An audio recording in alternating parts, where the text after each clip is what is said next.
Lesson 31, negative reciprocals and perpendicular lines. Now, let's look at what is a negative reciprocal. In the past, we've learned about reciprocals, which is when we do the change of the numerator with the denominator. But now we have a negative reciprocal. And what that means is that we have to think about two changes. One is the sign, so if it's positive, it becomes negative, and if it's negative, it becomes positive. And then the other one is the reciprocal. So let's look at some examples. If we want to find the negative reciprocal for 2/3, then we have to change the numerator and denominator, and we have to change the sign. So it was positive, now it's negative. The negative reciprocal for negative 3/5 is going to be positive 5/3. And then the negative reciprocal for negative 4 is going to be positive 1/4. Very, very simple. So now let's see how we're going to use it on perpendicular lines. Now, before we start with perpendicular lines, let's review what we already know. We know that they have the same direction, and that's why they never touch. Since they have the same direction, what that means is that the slopes of the two lines are the same, are equal. And in the coordinate plane, the parallel lines will look like this. Notice how it's clear that they are going the same direction, so they have the same slope, but they have different b's. They touch the y-axis in different points.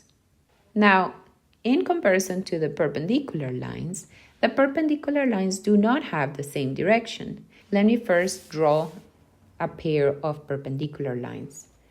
They look something like this. Remember that perpendicular lines intersect each other, forming 90-degree angles. What we need to know about perpendicular lines is that the slope of one of the lines is the negative reciprocal of the slope of the other line. Let's do an example. Example 31:1 says, find the equation of the line. So we know we need y equals mx plus b, that is the equation of the line, that is perpendicular to y equals negative 3/5 x plus 7, that passes through 10, negative 2.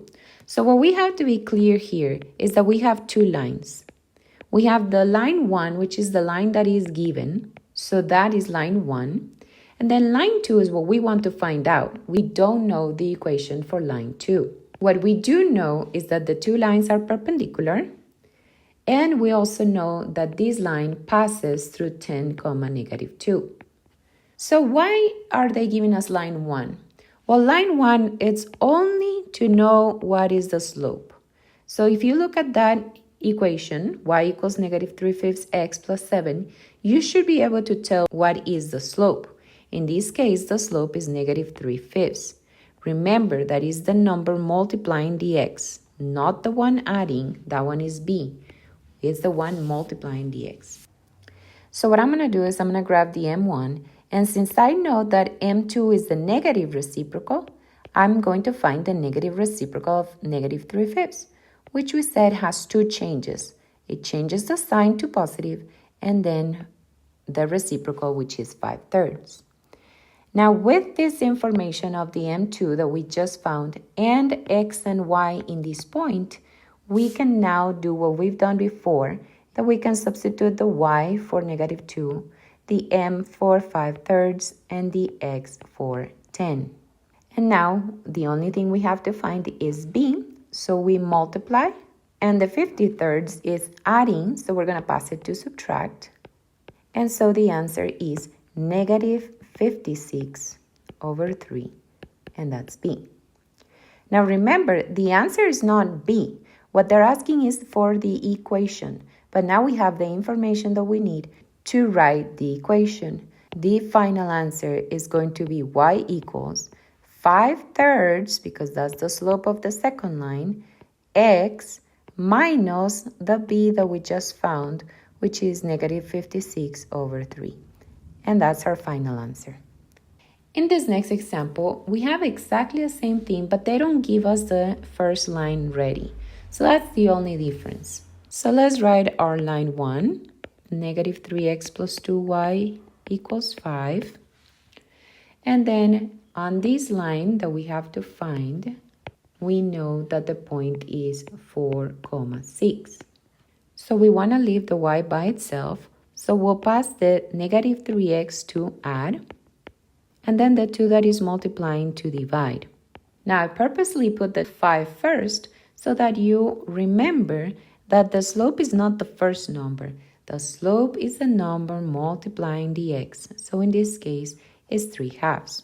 Since the lines are perpendicular, then I'm going to say that M2 is the negative reciprocal for 3/2, which is negative 2/3. With that information and the x and the y, I'm going to substitute again.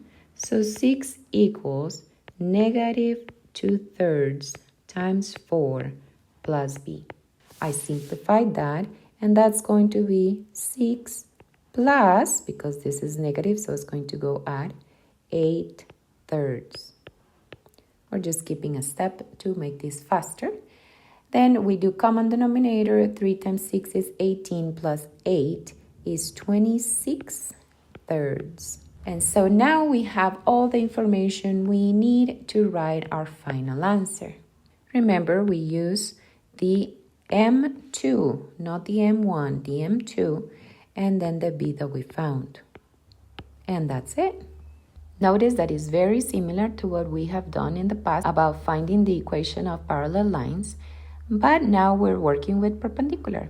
So it's the same thing, just remember that for perpendicular, you have to do 2 changes, the negative and the reciprocal. All right, I'll see you in the next lesson.